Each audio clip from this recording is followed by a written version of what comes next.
요셉이 아버지의 무릎 사이에서 두 아들을 물러나게 하고 땅에 엎드려 절하고 오른손으로는 에브라임을 이스라엘의 왼손을 향하게 하고 왼손으로는 므낫세를 이스라엘의 오른손을 향하게 하여 이끌어 그에게 가까이 나아가매 이스라엘이 오른손을 펴서 차남 에브라임의 머리에 얹고 왼손을 펴서 므낫세의 머리에 얹으니 므낫세는 장자라도 팔을 엇바꾸어 얹었더라.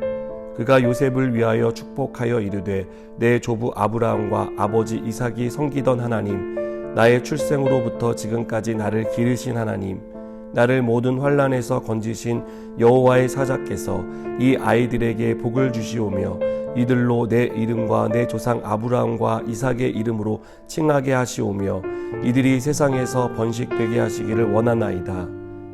요셉이 그 아버지가 오른손을 에브라임의 머리에 얹은 것을 보고 기뻐하지 아니하여 아버지의 손을 들어 에브라임의 머리에서 므낫세의 머리로 옮기고자 하여 그의 아버지에게 이르되 아버지여 그리 마옵소서 이는 장자이니 오른손을 그의 머리에 얹으소서 하였으나 그의 아버지가 허락하지 아니하며 이르되 나도 안다 내 아들아 나도 안다 그도 한 족속이 되며 그도 크게 되려니와 그의 아우가 그보다 큰 자가 되고 그의 자손이 여러 민족을 이루리라 하고 그날에 그들에게 축복하여 이르되 이스라엘이 너로 말미암아 축복하기를 하나님이 내게 에브라임 같고 므낫세 같게 하시리라 하며 에브라임을 므낫세보다 앞세웠더라.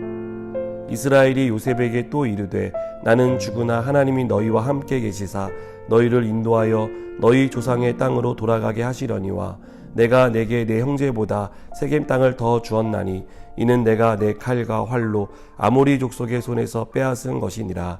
아멘. 우리가 신앙생활을 하면서 가장 이해하기 힘든 것 중에 하나는 하나님이 일하시는 방식입니다. 우리는 자연의 순리대로 흘러가기를 원하는데 하나님은 꼭 그렇게만 역사하지 않기 때문입니다. 하나님은 말기암으로 죽어가는 사람을 고쳐주지 않고 그의 입에서 감사가 나오게 하십니다.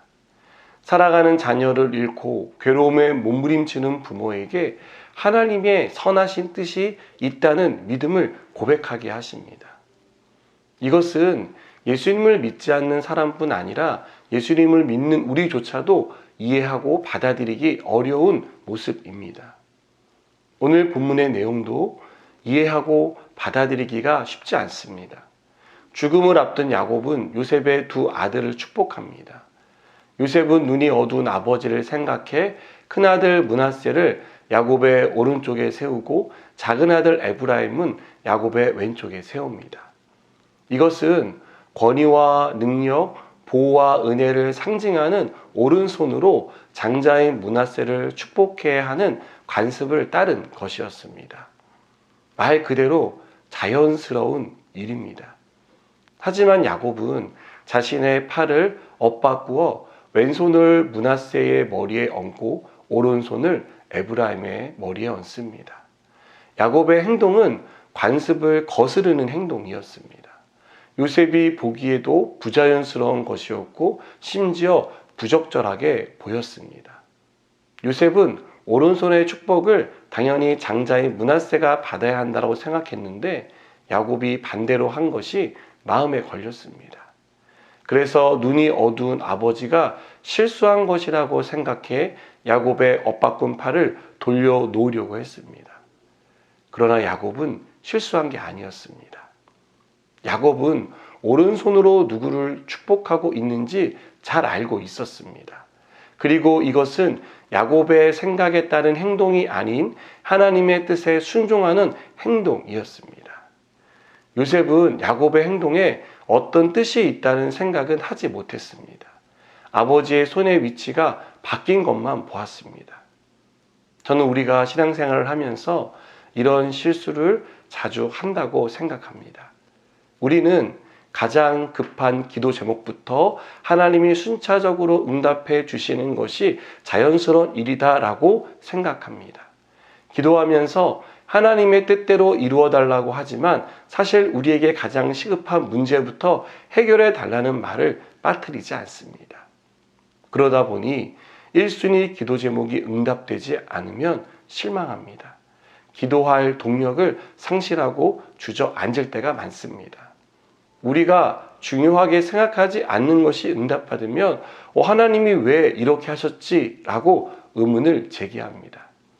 우리는 하나님이 우리가 덜 중요하게 여기는 것만 응답해 주시고 정작 원하는 것은 응답해 주지 않는다라고 생각합니다.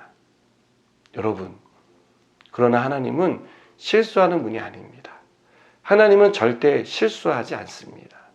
야곱이 자신의 손을 돌려놓으려는 요셉에게 나도 안다 내 아들아, 나도 안다라고 말한 것처럼 하나님을 향해 불평하는 우리에게 하나님은 나도 안다라고 말씀하십니다. 하나님도 우리가 기도하는 기도 제목 1번이 무엇인지 아십니다. 우리가 정말 중요하게 생각하고 바라는 것이 무엇인지 아십니다. 그럼에도 불구하고 하나님이 우리가 원하는 방식대로 일하시지 않는 이유가 있습니다.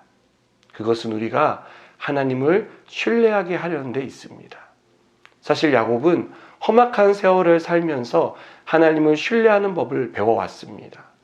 야곱의 인생은 약속을 주신 하나님이 얼마나 신실하게 그 약속을 지키시는지를 보고 배우는 시간이었습니다. 때론 자신의 노력이 물거품이 되고 이해할 수 없는 고난이 닥치는 상황을 겪으면서 야곱은 하나님을 신뢰하게 되었던 것입니다.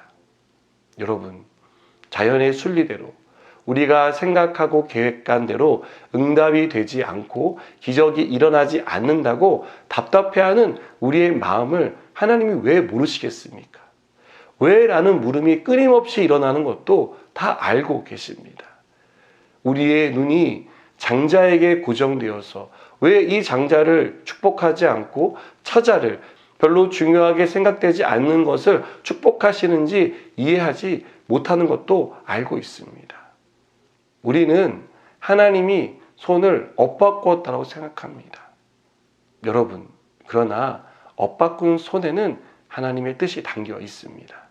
하나님은 손을 엇바꾸지만 그 엇바꾼 손을 통해 하나님은 여전히 우리가 하나님을 신뢰하는지를 물으십니다. 사랑하는 여러분, 하나님은 우리가 엇바뀐 손을 보고도 하나님을 신뢰하는 사람이 되기를 원하십니다. 내가 생각하는 방식이 아닌 하나님의 방식을 신뢰하는 저와 여러분이 되었으면 좋겠습니다. 더 이상 손의 위치가 아니라 그 손의 주인 되신 하나님을 바라보고 신뢰하는 믿음의 사람이 되기를 축복합니다. 기도하시겠습니다. 하나님, 하나님을 신뢰하며 나아가기 원합니다. 손의 위치가 아니라 그 손을 뻗으신 하나님을 바라보고 그 하나님의 선하심을 믿고 의지하게 하여 주시옵소서. 예수님의 이름으로 기도드립니다. 아멘.